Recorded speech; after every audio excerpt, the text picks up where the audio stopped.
Alright, welcome everyone to my in-depth look into the new modifier system recently implemented in the Beta 33 of the Lord of the Rings mod by MacLeod.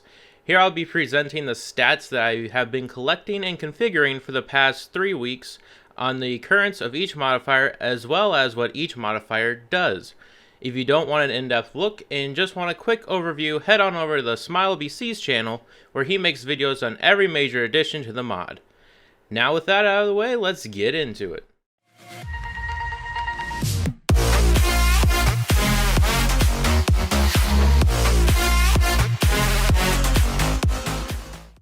First things first, we can't talk about complicated stats until we know how modifiers are applied to a piece of equipment.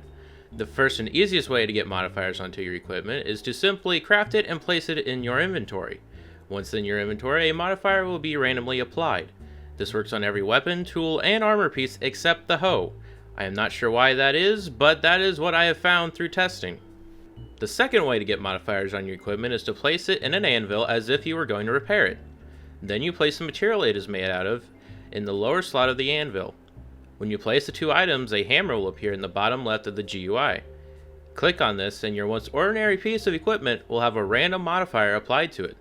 This is called reforging, and you can even use a piece of equipment that already has a modifier on it. By using the anvil, you create a higher chance to get high tier modifiers applied to your equipment.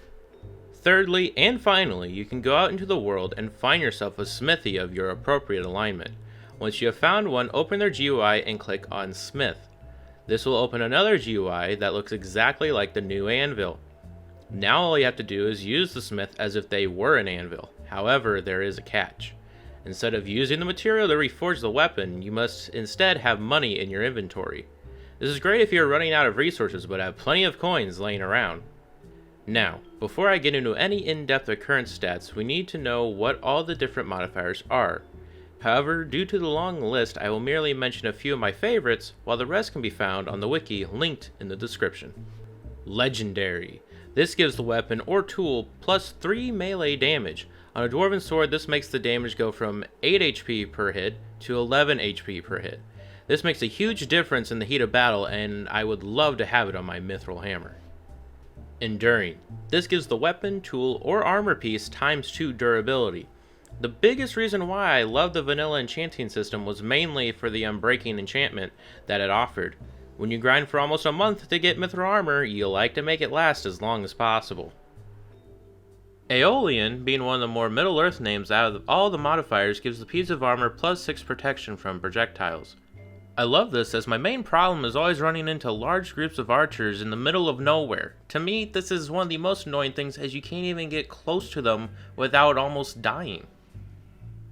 As mentioned before, the rest of the modifiers are listed on the wiki linked in the description if you're curious about what they are and what they do. Something interesting to note, and I'm not sure if this is just a bug or on purpose, but there are 4 modifiers that currently do not work in the mod. It cannot be applied to anything, not even through commands. The first 2 are brittle and shoddy, which just say break 1 and break 2 in the lang files. I am going to assume that these will have a type of thorns effect, where when your armor is hit, it breaks down faster than normal. The second 2 are sturdy and steadfast, which are the next 2 stages of protection after tough, which gives plus 1 protection. After a little bit of talking, MacLeod has informed me that these were planned modifiers that just never made it in.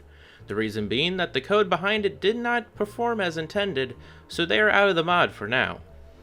This brings us to the stats portion, where I tell you what modifiers occur the most often, so you can make an educated guess as to what you might get. A short disclaimer before I begin, these stats were collected with the Beta 33 version of the mod after release. As more updates and changes to the modifier system come out, these stats will start to become outdated. This is merely just to help you get an idea as to how the modifier system works and favors certain modifiers when applying them. Now, the armor and weapon set that I used was the Dwarven set, as it is the most used by the good side of Middle-earth due to its high protection. I should also mention that I used 108 of each weapon and armor piece to collect my stats for this video. So that makes a total of 1,404 pieces of equipment that make up my stats and how I got my numbers. With that out of the way, time to get into some juicy stats. The most common modifiers you get after crafting the equipment for the first time are I included normal because it is worth mentioning and showing that roughly 30% of the time that is what you'll end up getting. Something I really like is that the other two modifiers are not something that will give you a massive edge in battle, but instead just give your armor more durability. Great job on the part of the mod team for making it well balanced like they said they did. Moving on, now it is time to look at the stats that come after you take a weapon with 0 modifiers and reforge it. This will have the same set of equipment as before, so here they are. Now really quick, I would like to show the top 3 most common secondary modifiers. With the modifier system, it is possible to have up to and no more than 3 modifiers on one piece of equipment. So through my testing, I've compiled a list of every secondary modifier from every piece of equipment in a category. This will be after a reforge, as this is when you will most commonly run into secondary modifiers. I tested 1,404 weapons and 864 pieces of armor to get these results. Alrighty, that was a lot of numbers, but it does show that you won't be getting OP on just the first attempt at reforging. The way it seems to me is that modifiers which do not affect the usefulness in battle are the most common. What I mean by this is that you won't get something like Legendary, which gives +3 melee damage on your first go, unless you are extremely lucky. This makes a well-balanced system and forces you to spend time and resources on getting what you want, whereas with vanilla enchanting you get to level 30 and could pretty much guess what you would get. With this system, it is not as easy and is much more random in the way modifiers are handled because it is based on a weight system that MacLeod has created. So basically, each modifier is assigned a weight and number, and when the mod seeks to apply a modifier to an item, it gathers up all the possible modifiers and picks a random one from this weighted list. This means we don't have to define the actual chances to receive every modifier, which would be a lot of work and change every time we added or changed one, but the chances arise from the weights. Also, the chance for a particular modifier may change depending on the item. For example, a pike cannot get a positive reach modifier, but a sword can. This means that the pike indirectly has a greater chance of getting another modifier, say a looting modifier, because the reach modifier is removed from the list. And the other thing I alluded to, when using an anvil or a smith, which are considered skillful, and also randomly for some traders, the random modifiers are applied differently. In this case, new modifiers unlock which weren't in the list at all before. These are higher tier damage, looting, protection, etc. And also some special ones like Silk Touch. In addition, the chance to get a bad modifier is decreased, and for positive modifiers the weights are skewed so that rarer modifiers become relatively more common. Thank you so much, MacLeod, for sharing this information with me and allowing me to share it with the community. Now let's break this down a bit more with some knowledge that I gained from looking at the uncompiled code of the mod. Again, huge thanks to MacLeod for working with me on this. Okay, so the first thing to mention is that each modifier is given a number 1 through 10 that acts as the weight. Then all these weights are thrown into a big pool for a random selection. The mod then picks one at random and applies it to the piece of equipment in question. Then the modifier's weights change with each piece of equipment that you are reforging or forging for the first time. Going even further, there are some modifiers that are best obtained by going to a smithy and having them reforge your weapon. After looking into it, there are 18 total modifiers that are affected by this. Another interesting thing to note is bad modifiers are less likely to happen when taken to a smithy for the reforging process. This is very handy to know as some of them can completely ruin the usefulness of the equipment. The high tier modifiers are also more likely to be applied if you go to a smith. It is possible to get some of these top tier modifiers by yourself with just an anvil, but it is very rare and you'll end up going through a lot of material to get it. In the end, it is just better to go find a smithy and have them reforge the weapon for you. Thank you again to MacLeod for being such a huge help with this. Now we move on to the second part of this video, where I discuss what I think could be done with the system. Well, I hope you all enjoyed a bit more in-depth look into the world of modifiers. Now we begin the part of the video where I will be discussing my personal feelings on the system and how I think it can be improved. If you don't care about what I think on the matter, then you might as well just stop here. If not, then I am glad you'll be sticking with me and hearing me out. Before I begin, I would just like to state that I'm not saying that MacLeod did not do a good job with the system he created. I actually feel quite the opposite. MacLeod has done an amazing job with this, and I can't wait to see it expand and grow in the mod.